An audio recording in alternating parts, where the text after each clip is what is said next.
Sunflag iron and steel नाम की company, साल के हाईज इस स्टॉक के 50 रुपए के, और इस स्टॉक ने वैसे तो 95 ऑड लेवल्स इससे पहले देखे हुए हैं, वहां से तगड़े करेक्शन के साथ सनफ्लैग इस समय आपको ट्रेड करता हुआ नजर आएगा। पहला ट्रिगर समझिए, ग्लोबली मेटल्स मल्टी ईयर हाईस पे ट्रेड करते हुए नजर आ रहे हैं, क्योंकि उम्मीद है रिकवरी की। सबसे बड़ी उम्मीद, जिस तरह की लिक्विडिटी इंजेक्शन हो रहा है ग्लोबली, पहले यूरोजोन ने 750 बिलियन यूरोस की लिक्विडिटी इंजेक्ट करने की बात करी। आज कल में यूएस में $1 ट्रिलियन की कोरोना वायरस पैकेज के तौर पे वो लिक्विडिटी इंजेक्शन की तैयारी, इस तरह की मैसिव लिक्विडिटी इंजेक्ट करने की तैयारी हो रही है, तो मेटल्स आउट परफॉर्म करना ग्लोबली शुरू हो चुके हैं। इस कंपनी के साथ एक और अच्छी बात, प्रमोटर्स खरीद रहे हैं माल। तो प्रमोटर्स ने दिसंबर पिछले साल के एंड में 50% स्टेक था, जो 50.5% हो चुका है इस समय। 50 बेसिस पॉइंट्स प्रमोटर्स ने अपना हिस्सा इस कंपनी में बढ़ाया है। प्रमोटर्स सनफ्लैग यूके 36-37% ओन करते हैं। कुल मिलाकर प्रमोटर्स का 50% की हिस्सेदारी पार चली गई है।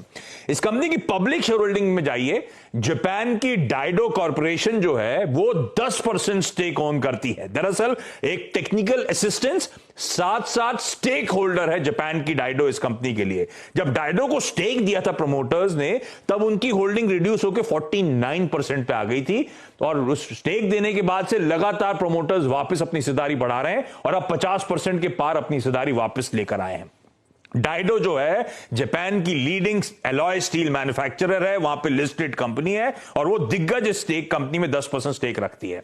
अब इस सनफ्लैग आयरन का दूसरा ट्रिगर, तीसरा ट्रिगर, एक तो प्रमोटर हो गया, दूसरा स्टील मेटल्स की आउट परफॉर्मेंस। बुक वैल्यू जो है 77 रुपए, 77 रुपीज पर शेयर है।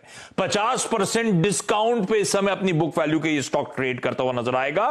प्राइस टू बुक वैल्यू के लिहाज से अगर वैल्यूएशन हिस्ट्री देखेंगे तो अपने लोएस्ट लेवल्स पे प्राइस टू बुक के लिहाज से ये स्टॉक ट्रेड कर रहा है। लाइकवाइज FY20 वर्सेस FY19 सब मेटल कंपनीज में प्रेशर था, इसने भी झेला था। उसके बावजूद इस कंपनी ने जो ईपीएस क्लॉक करा था पिछले साल, वो था ₹5.20 का। उस लिहाज से कंपनी 7 के पी मल्टीपल पर ट्रेड करती हुई नजर आएगी, और वो भी हिस्टोरिक जो बैंड है उसके मीडियन के नीचे ही आपको ट्रेड कर रहा है। इस तरह के सस्ते वैल्यूएशंस पे ये कंपनी इस समय अवेलेबल है। अब ये कंपनी करती क्या है, बड़ा सवाल। महाराष्ट्र में नागपुर के पास इस कंपनी का मैसिव स्टील प्लांट है, 5 lakh million turns per annum का प्लांट है। लीडिंग आयरन और स्टील मैन्युफैक्चरर है ये कंपनी, जो कि स्पेशल स्टील रोड प्रोडक्ट्स बनाती है। ये कंपनी वर्ल्ड क्लास स्टील बनाती है ऑटोमोबाइल्स के लिए, और डिफेंस का स्टील बनाती है। इसलिए मैंने शुरुआत में कहा था, 2 ट्रिगर्स। ऑटोज में हम रिवाइवल की बात कर रहे हैं, ग्लोबली रिवाइवल की बात कर रहे हैं। भारत में आप स्टॉक्स देखिए किस तरह का उछाल दिखा रहे हैं, आज हेडलाइन तक में हमने मेंशन करा। दूसरा, डिफेंस का आउटले हमारा बढ़ेगा। चीन के साथ हमारा सहमति बने ना बने, अब आई एम श्योर यहां से आने वाले सालों में डिफेंस आउटले बढ़ता चला जाएगा, तो दोनों का फायदा होता है, और यही दोनों सेक्टर्स लाइमलाइट में जो इसकी क्ली क्लाइंटेल है।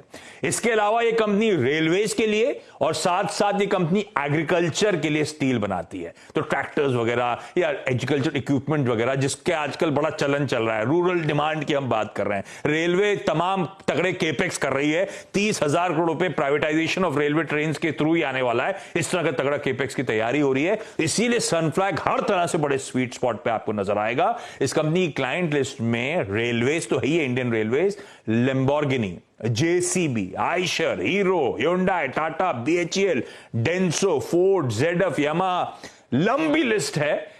मैं कुछ देर बाद एक काम करूंगा, ट्विटर हैंडल पे इस कंपनी की प्रेजेंटेशन आप लोगों के लिए भेजूंगा, उसे देखिएगा। गजब की कंपनी है उस लिहाज से। और एक और बात ध्यान रखिएगा, जिस स्पेस में एक कंपनी है ऑटोज के लिए स्टील वगैरह मुहैया कराने का काम, चाइना से कंपटीशन, चाइना से सेफगार्ड्स लगाने की, इंपोर्ट से सेफगार्ड्स, हम प्रोटेक्शनिज्म की इस समय बात कर रहे हैं।